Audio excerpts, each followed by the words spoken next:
xog urintana oo ay samaysay wasaaradda qorsheynta qaranka Soomaaliland oo ay ka caawisay xafiiska xog urinta dalka Sweden waxa ka soo qayb galay wasiirka wasaaradda qorsheynta Awaale Ibrahim Shirwa agaasimaha guud ee wasaaradda Cabdirashiid Ibrahim agaasimaha waaxda xog urinta wasaaradda qorsheynta qaranka Soomaaliland Xasan Cabdilaahi marti kale iyo konsular ka socday safaaradda dalka Sweden shaqaalaha xubno ka socday daneeyaasha dhinaca haweenka ee ururada nagaad iyo naaw iyo marti kale ugu horeyn waxa halkaasi ka hadlay agaasimaha guud ee wasaaradda qorsheynta qaranka Soomaaliland Cabdirashiid Ibrahim wuxuu ka warramay dadaalka iyo muddada ay xog urintani socotay ay ka caawisay xafiiska xog urinta dalka Sweden maanta waxaan halkan u fadhinaa inaynu daah furno xog urin kale oo muhiim u ah dalkeena oo ay wasaaradda qorsheynta qaranka muddo ka soo shaqeynaysa haddii la yiraahdo xogtaas oo ku saabsan xogta haweenka iyo ragga oo laga eegi doono la isku barbardhigi doono xogaha haweenka iyo ragga ee dhinaca dhaqaalaha arrimaha bulshada arrimaha siyaasadda waxbarashada iyo sida ay dhinaca shaqooyinka ragga iyo haweenku ay u kala badan yihiin waaxda farsamada ee xogta ee wasaaradda qorsheynta qaranka ayaa soo bandhigi doonta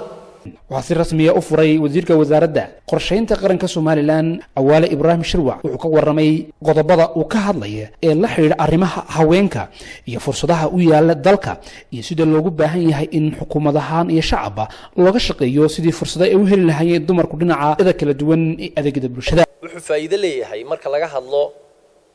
dhinac kasta ama horumar ha noqoto ama ha noqoto caafimaad ama ha noqoto siyaasad ama ha noqoto ganacsi wax kastoo la sameeyo waxa lagu sameeyaa dadkiina wuxuu ka kooban yahay rag iyo dumar horumar marka laga hadlayo de waxa weeyaan bini'aadamka rag iyo dumar bay ka kooban yihiin marka laga hadlayo waxbarasho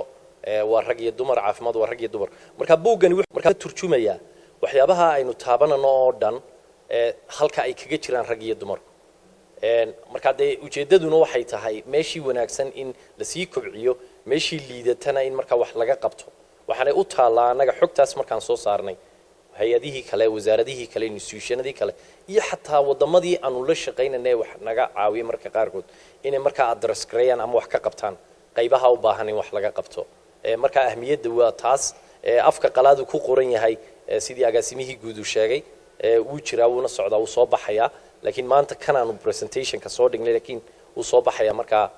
taasaan ku ballan qaaday inuu soo baxay isagoo af Soomaaliana agaasimaha guud ee wasaaradda horumarinta caafimaadka Soomaaliland Maxamed Cabdi Xirgeey ayaa ka warramay siyaasadda madaxweyne Muuse Biixi Cabdi ee ku jihaysan fursadaha haweenka ee dhinaca adeegyada caafimaadka ee dalka wasaaradda qorsheynta qaranka oo runtii buugan soo saartay kaas oo ah xog aynu doonayno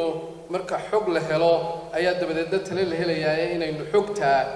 aynu isticmaalno anagu wasaaradda horumarinta caafimaadka ahaan aanu nahay wasaaradaha loo baahan yahay inay xogtaa isticmaalaan oo ka duulaan